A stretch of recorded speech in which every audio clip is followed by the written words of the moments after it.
Hi everyone, welcome to the podcast In My Twenties with me, your host, Bookie Smart Slimane. And today I am very excited to talk about one of my favorite topics, one topic that I can always sit and talk about forever. I get asked a lot of questions on it. It is on hustle culture and ambition. So I've written quite a few of these topics on hustle culture, ambition, success, work, identity, striving for more versus being content, all of those things. I'm very excited to get into today's episode. But before I do, if you haven't already subscribed both to the podcast and the YouTube channel, please do go back and check out a previous episode. If you're not already subscribed to the newsletter as well, this is where a lot of the podcast is coming from, both letters I have written before and letters that I will be writing and sharing soon. So definitely check that out. If you haven't, I will leave everything in the show notes for you to do so. Click on the description box and the show notes to get the links to everything. So hustle culture and ambition is for people who are asking themselves the question, I want to be great. I want to do great things, but at what cost? And people who have gone through burnout and are now kind of figuring out, okay, how am I going to take things slow whilst also achieving the goals that I want to have? So I'm going to read an excerpt from one of the previous newsletters that I wrote, and then I'm going to talk about it. It says, in the last 6 months of 2020, anxiety and I lived in the same room. We woke up together, had breakfast, slogged on with work, and went to bed together. We laughed on Saturday mornings or cried on Sunday evenings. We even had sleepless nights in the middle of the week for no good reason. We fought, but I'd given. She left, but she would return. And then recently, I listened to a show and realized how abnormal this was for me as a person of faith. This idea of hustling and chasing and pursuing things. That becoming so complacent with something that is not from God was quite literally pulling my faith apart slowly. Worse still was what brought us together was something that is supposed to bring me so much joy, something I consider a gift and a blessing from God. And that was my second business, Adaya House. So I'll pause here and give a bit of context. I had the idea for Adaya House, which is a fashion rental service for professional women who wanted to switch their looks up, without breaking the bank, who were busy and wanted to just play around with fashion without spending a lot of money. Fashion rental is also really sustainable, and during the pandemic I got really into sustainability. I was very aware of my carbon footprint and things like that, and I was trying to do my part, right? But in 2019, I'd had the idea for this business and I was in the process of getting it done and just figuring out what it was going to be. I went through an accelerator. I spoke to a couple of people. I was just talking about it and obsessed with it, and I tried to flesh out the idea. And then I got serious about it and decided, okay, I think I'm going to do this. A lot of people have also validated it, said it's a good idea. I remember once I had gone on the streets of Oxford Street to literally ask random people what they thought about it, not as if it was my idea, but as if it was just a thing that another friend was doing, to kind of test it out. So I got all of that validation. And then I decided I'm going to go for it. I'm going to launch it. At this point, it was probably March 2020. So the pandemic had not yet started, but was on the horizon properly. And so I paid so much money to get inventory to start a fashion rental business, as you do. And when it was time to launch it, so I had this plan. I was working with some people to help me build the website and make it all nice and pretty. And I was working on the strategy. I was working on fundraising, building my team, marketing, all of this good stuff, just trying to flesh out the whole business plan and bring it to life. And then, of course, I'm working my day job as well, trying to also do this project as well, having save, spend, invest as well, writing a book as well. So a lot was going on, but I was very, very focused on launching Adaya House. Pandemic hits, every plan is on pause, But guess what? My money is out at this point. I'm getting some of the clothes in, some of it is being delayed. I'm thinking we're in here for, like in the pandemic, for maybe 2-3 weeks, maybe a month, maybe 2 months, but it's fine. So it was initially, I was like, okay. This is going to give me time to really sort some things out, to do some ground level marketing. But the pandemic, as you know, did not stop after 2 weeks or 2 months. And I still was forging ahead. I was still having lots of calls with my developers, with all the people on my team. I hired someone to help me with marketing. And we really did think that we had a good chance of pushing this thing out and watching it kind of blow up, as you do, right? I think every person who has a business idea or project, you have to be a little bit delusional to think that as soon as you put it out into the world, it's going to go viral. It's going to be a massive hit and success off the bat, right? Because you've worked so hard for it.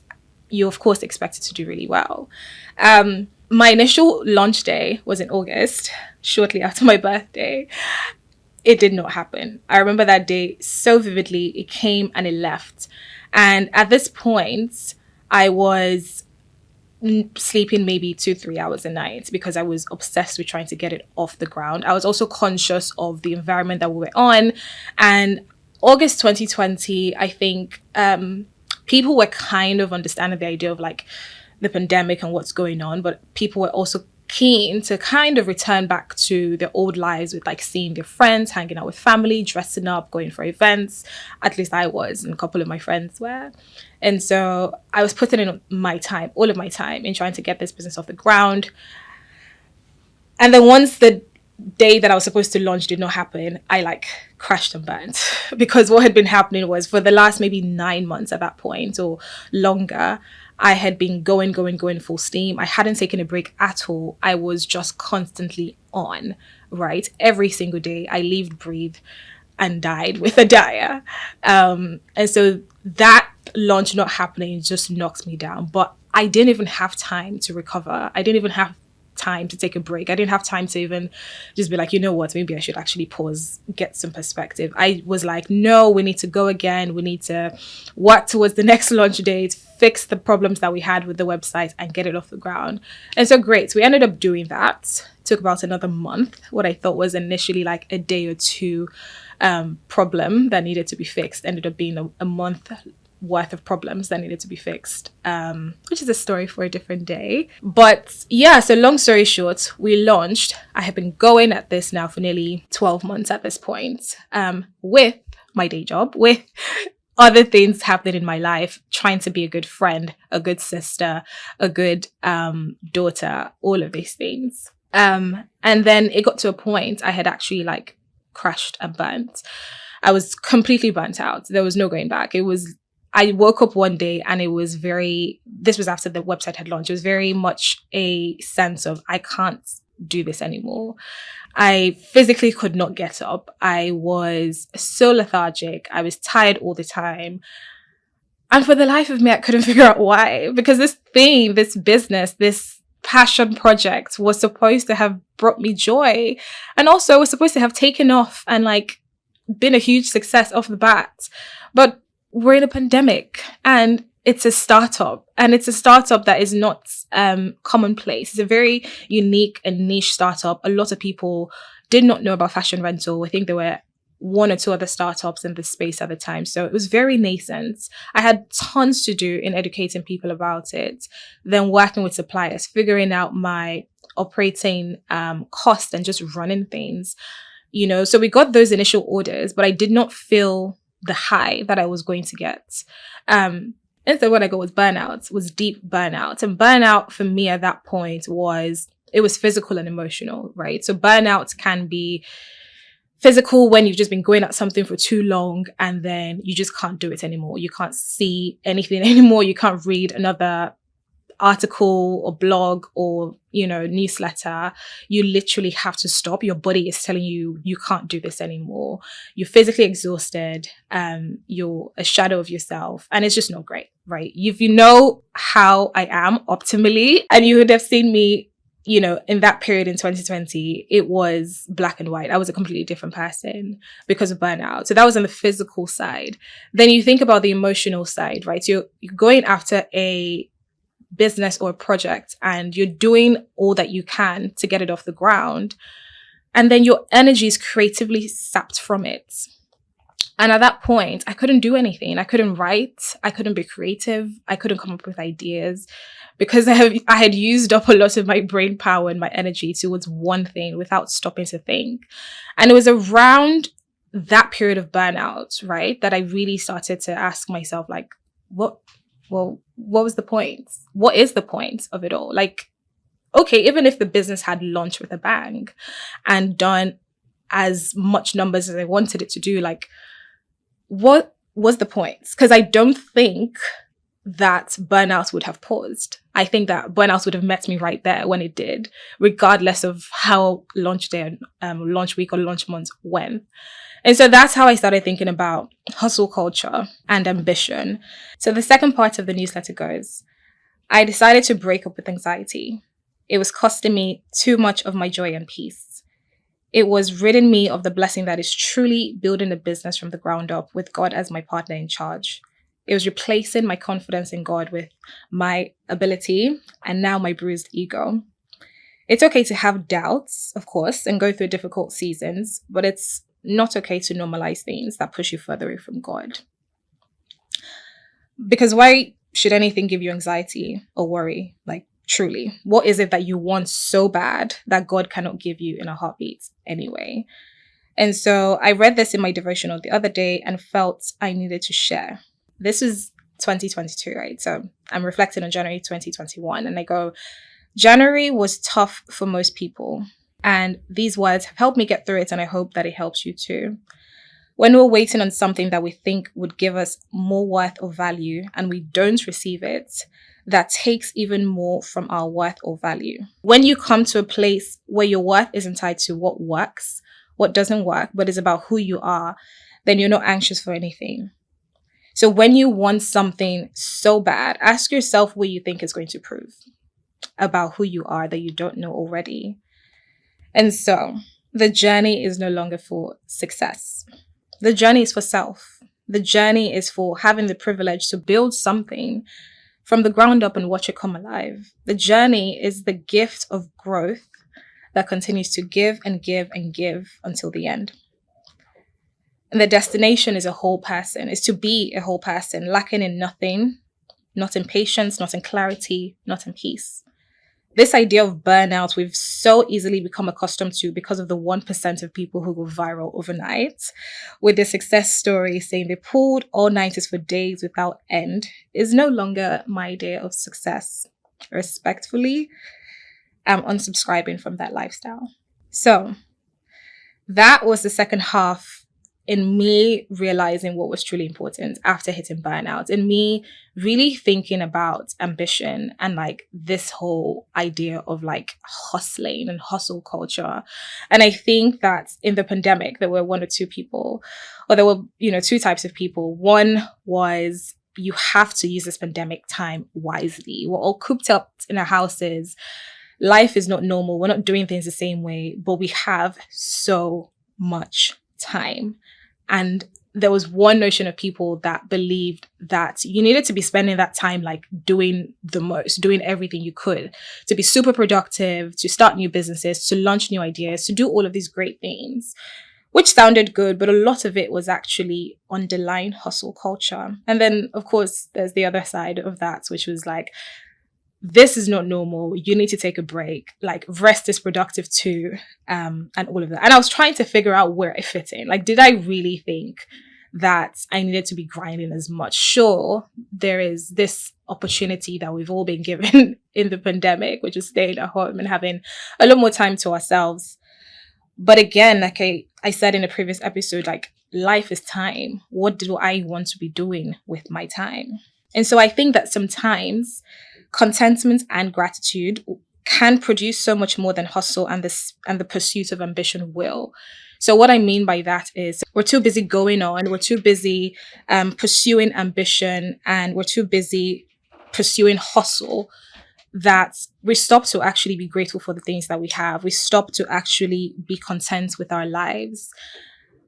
And I think that can do so much more. Sometimes I found that whenever I'm stuck, I always just have to remember what I've done, who I am, whose I am.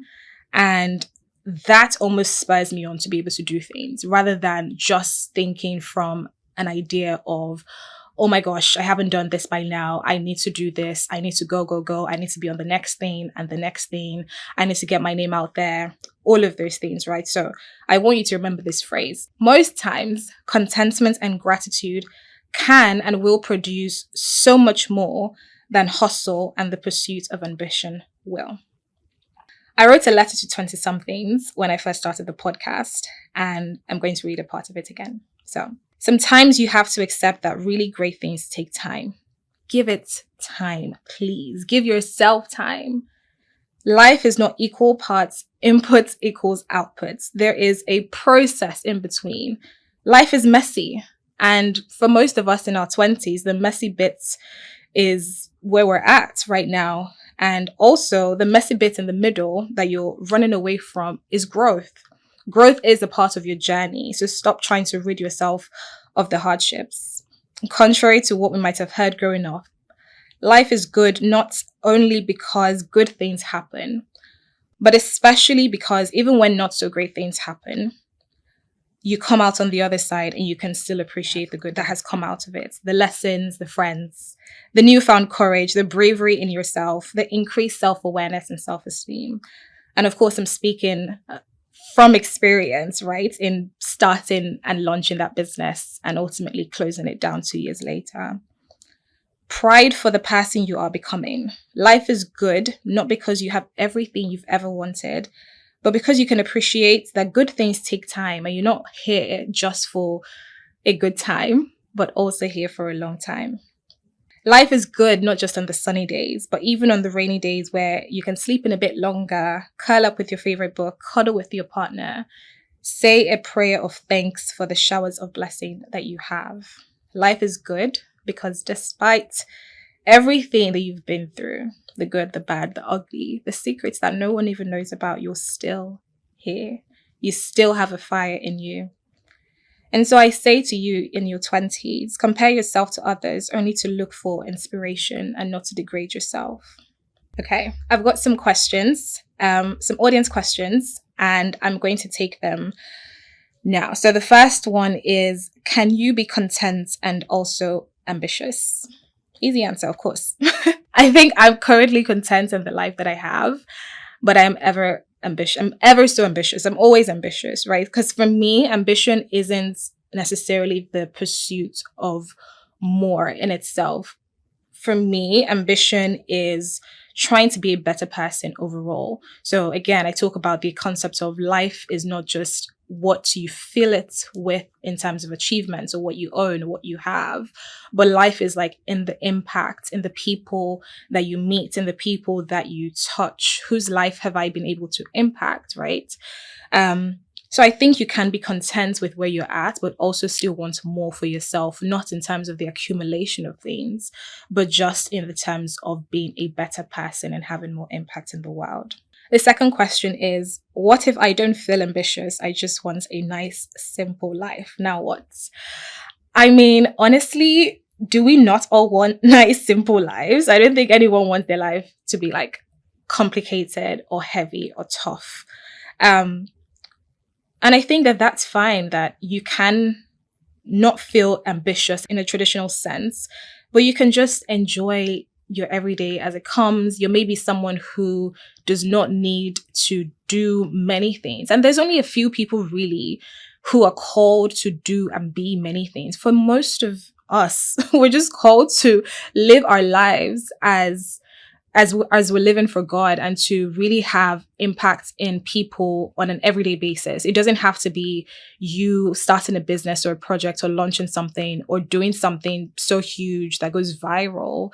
It can just be in how you show up for your friends, in how you are a rock for your family. So if you're ever that person who maybe all your friends are talking about their dreams, their goals, their ideas, and you're kind of feeling like, that all sounds good, but really, I just want a nice, simple job. I want to go have my nice, simple job, get my money and use it to enjoy my life, bless some people, and that's it. And that's fine. And you can rest and be content in knowing that that is fine. So the third question is, ambition leads to burnout, but how do I balance it all? So I'm still trying to find the answer to this, right? This idea of balance, I think, that we've been sold is interesting when you're in your 20s, because on one end of the field, you have people saying like your 20s are the time you have the most energy. You probably don't have a lot of like bills and responsibilities. You maybe don't have kids, or you might not be married, things like that. So I think that the concept of like balance in your 20s is, it's for each person to kind of figure it out. Let me say that, right? But I think you do have to work on not burning out while still being ambitious.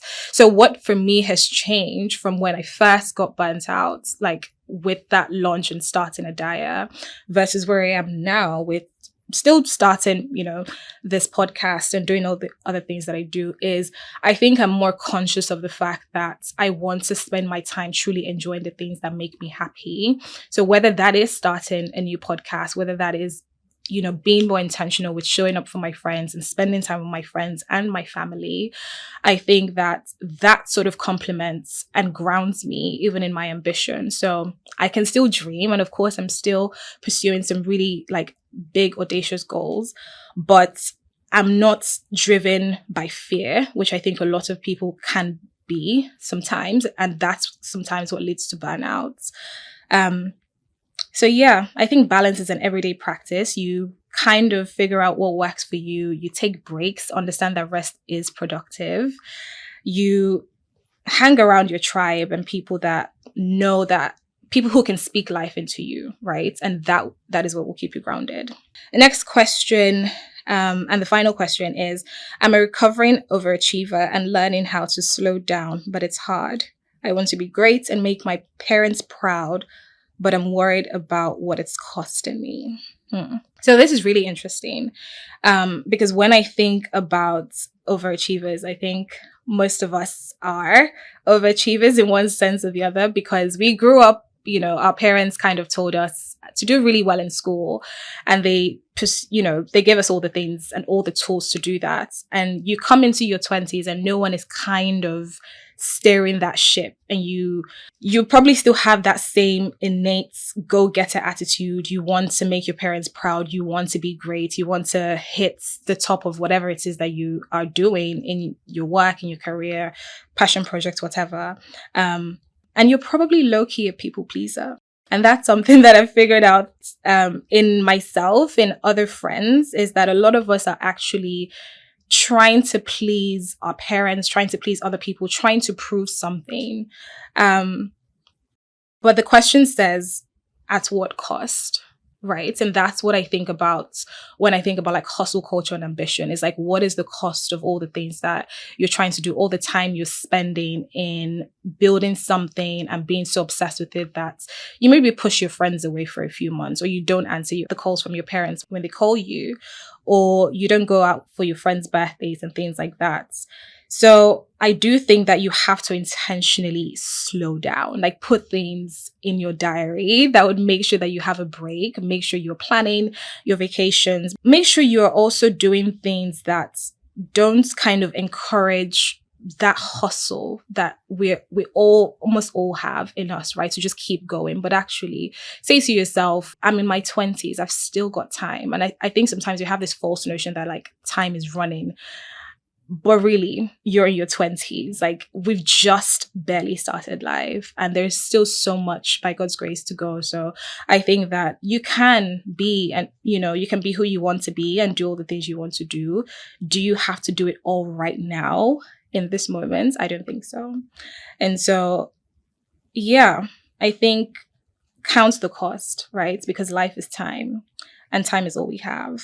Okay, so thank you so much for listening to today's episode. I hope you have enjoyed it. Of course, subscribe if you haven't to the YouTube channel and the podcast. And I'm looking forward to hearing your comments as well. And I'll see you in the next one. Bye.